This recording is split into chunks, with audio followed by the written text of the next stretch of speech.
नाम जप कब तक करना है, माला कब तक करनी है, कंठी कब तक धारण करनी है, तिलक कब तक नित्य लगाना है, कथा कब तक सुननी है। जब तक मेरा सुमिरन हरि करें मैं पावा विश्राम, मैं विश्राम में जाऊं, ठाकुर जी अब मुझे याद करते हैं, ऐसी स्थिति हो।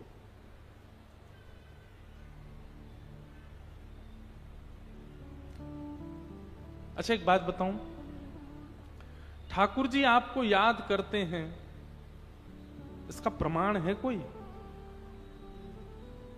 हां, 2-3 प्रमाण हैं। क्या? संतन में मति, संतन में गति, संत चरण रज सदा लुभाने, गिरधर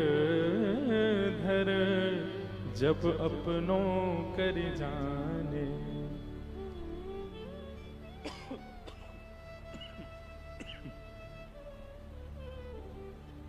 संतन में मति, संतन में गति, संत चरण रज सदा लुभाने, तब समझो गिरधर अपनों करी जाने। किसी वैष्णव को देख करके आप प्रसन्न हो जाते हो, किसी संत को देख करके आप आनंदित हो जाते हो, किसी के सिर पर उर्धपुंड देख करके आप खुश हो जाते हो। भले ही अपरिचित है लेकिन उसको देख करके आप अत्यंत आनंद में भर जाते हो। और उसकी चरम स्थिति ये कि किसी वैष्णव को देख, ये पता चल जाए कोई ब्रज से आया है, कोई ब्रजवासी है, नेत्र सजल हो जाए उसको देख करके, समझ जाना आपसे ठाकुर जी प्रसन्न हैं और आपको स्वीकार कर चुके हैं।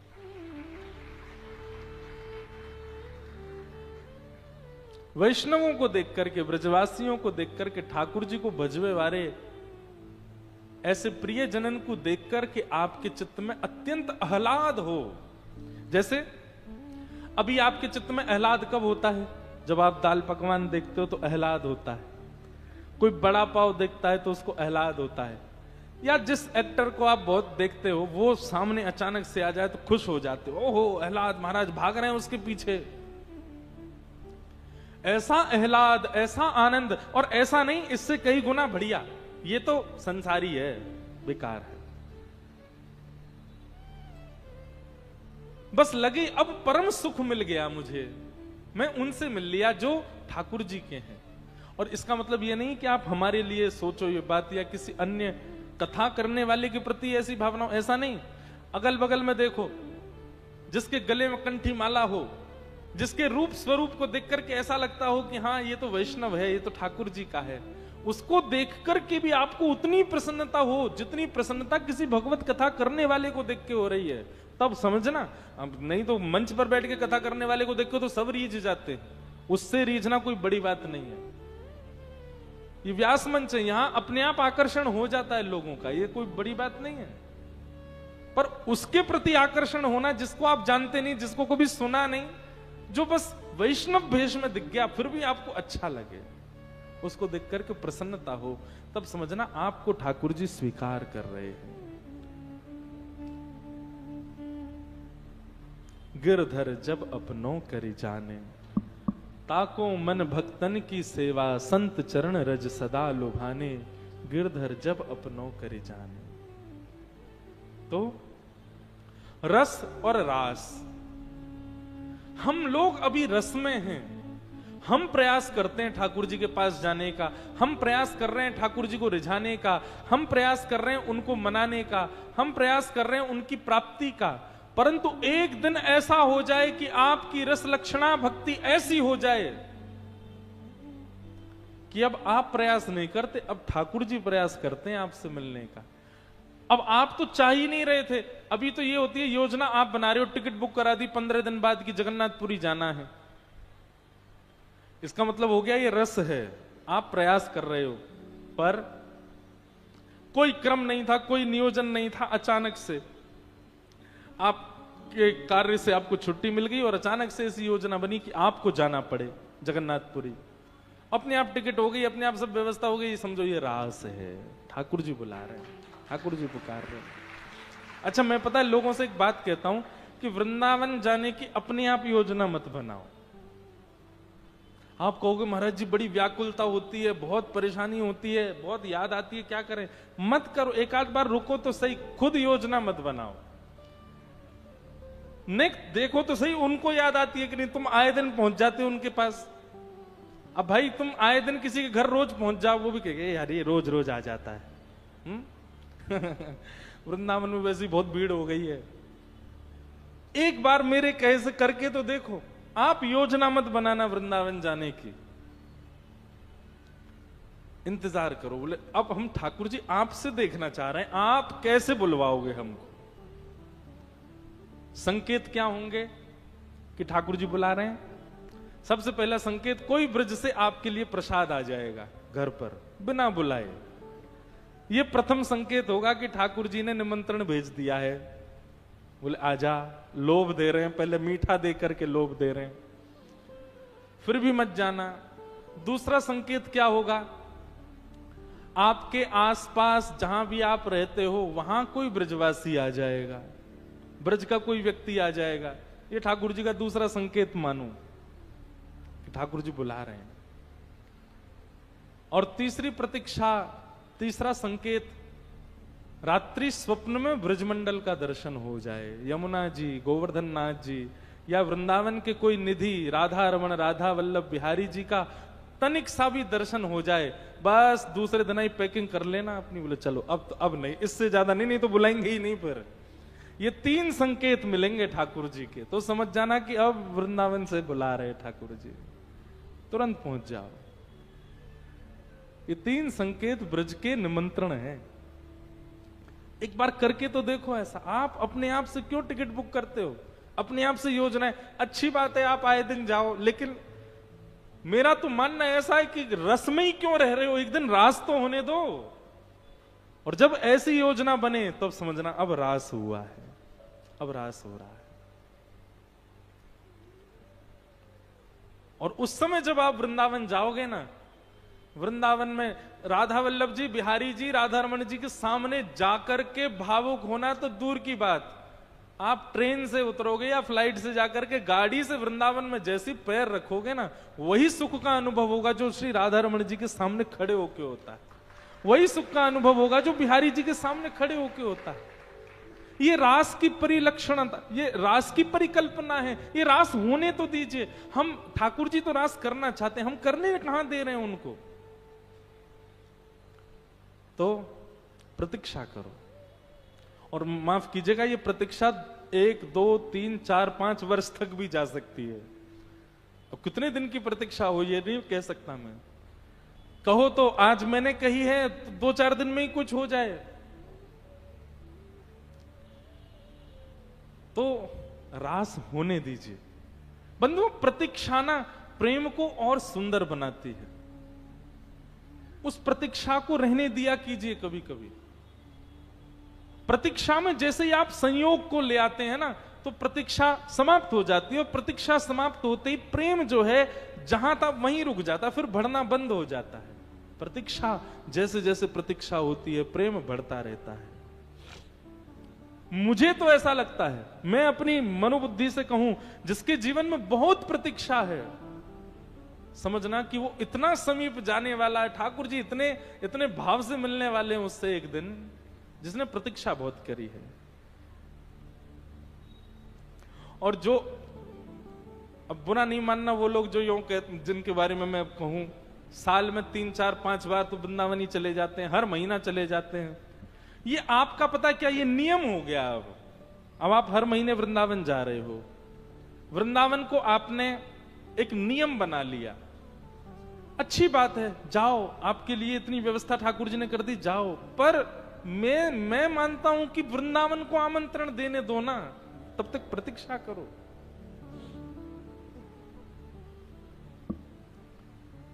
तब होगा रास। रास का मतलब है अब ठाकुर जी याद कर रहे हैं, ठाकुर जी योजना बना रहे हैं आपसे मिलने की, और आप योजना बनाओ, वो है रस। रस और रास, ये अंतर है।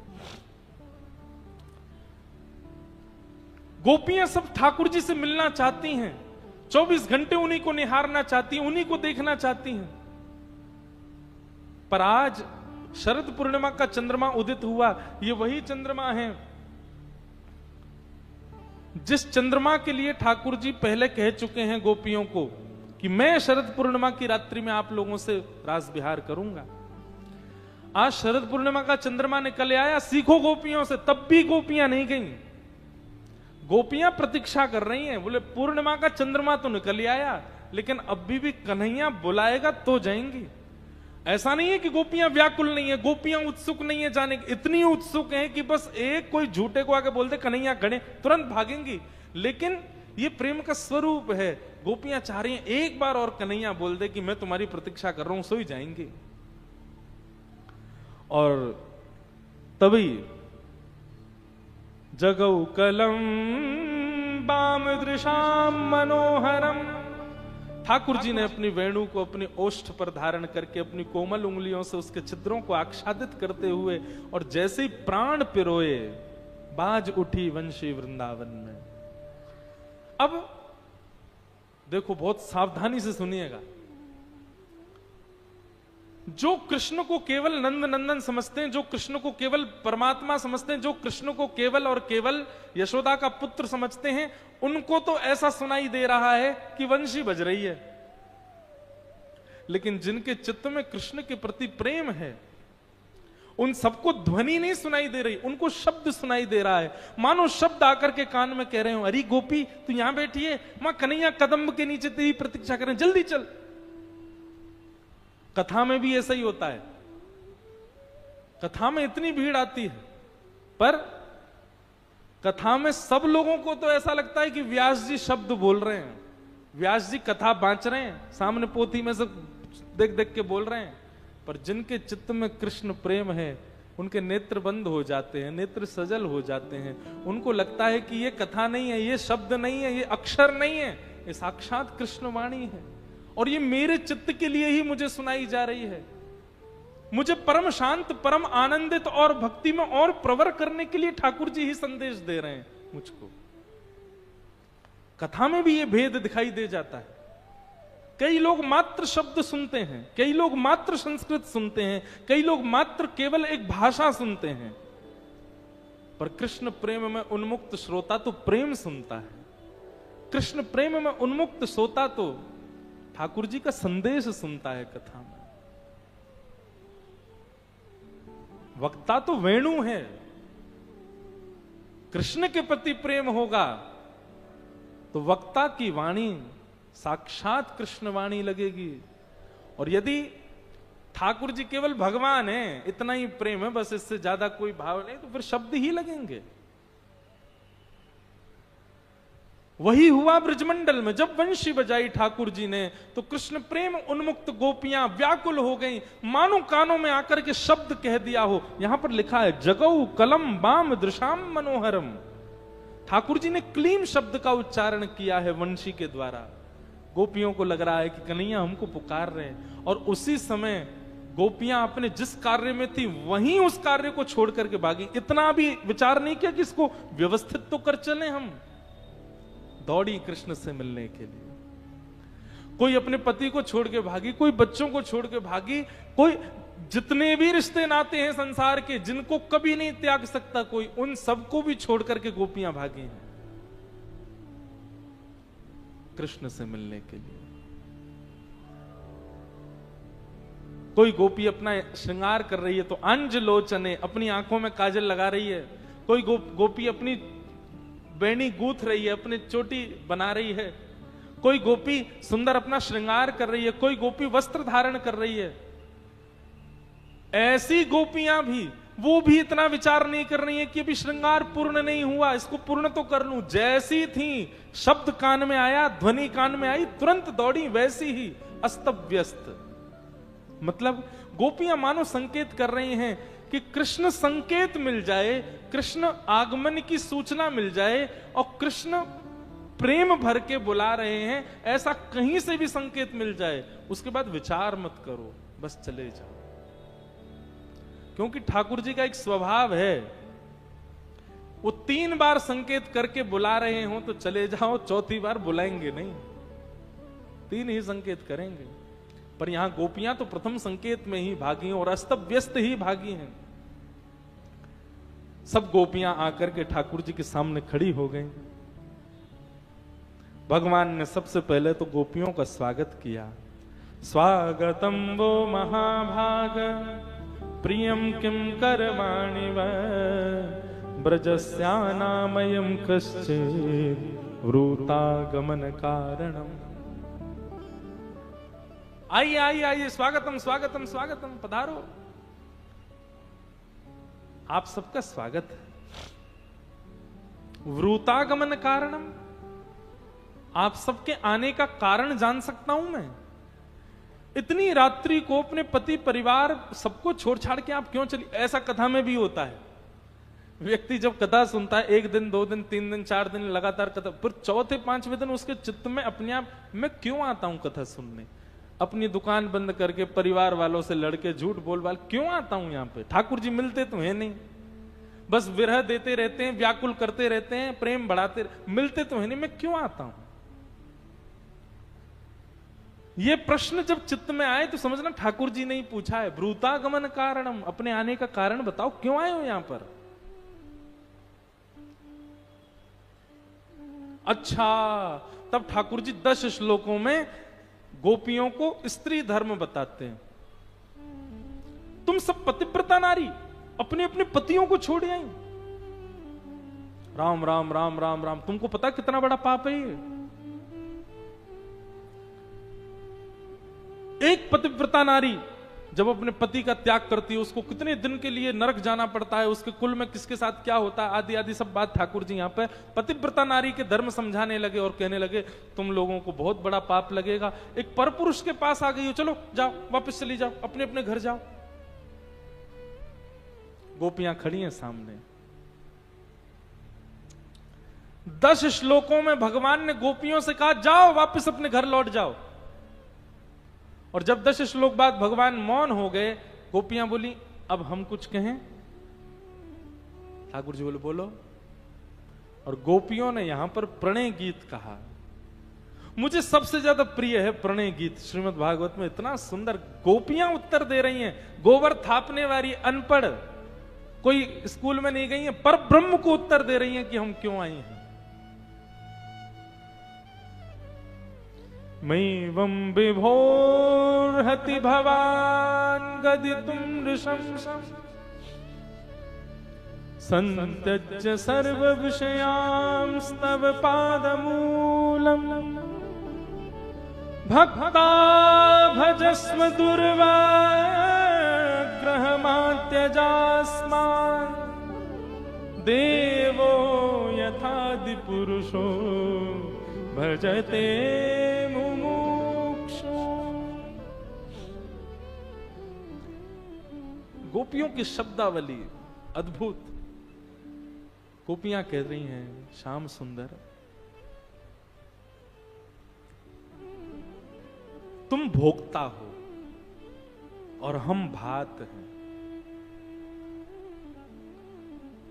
पीड़ा भात को होती है निर्माण करने में, स्वयं को उबालना पड़ता है, स्वयं को तपाना पड़ता है, स्वयं को बहुत विचलित करना पड़ता है, तब जाकर के भात निर्माण होता है। भोक्ता तो क्या करता है, दाल डाल के खा लेता है, उसको क्या पता कि भात कितनी मेहनत से बना है। कन्हैया तुम भोक्ता हो, तुमको क्या पता हम कितनी पीड़ा सह करके बनते हैं।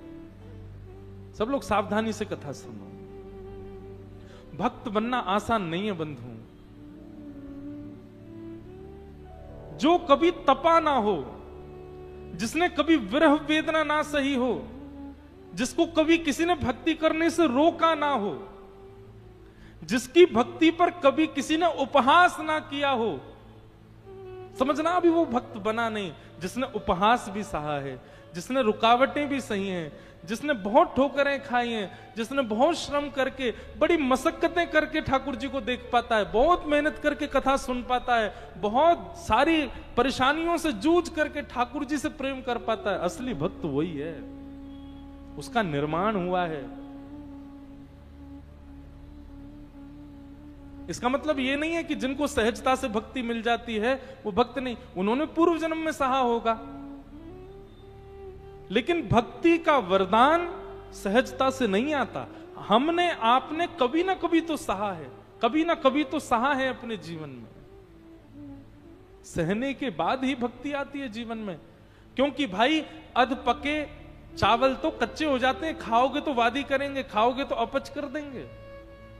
भक्त और भात की एक ही जाति होती है। जिस प्रकार भात पूर्ण रूपेण उबल कर खोल करके बनता है, ऐसे भक्त भी बहुत परिश्रम करके बनता है। ये बात गोपियां कह रही हैं ठाकुर जी से, और हम गोपियां वही उष्ण जल में तपी हुई, उबली हुई और हर प्रकार से संकटों से घिरी हुई होकर के आपके पास आई हैं ठाकुर जी।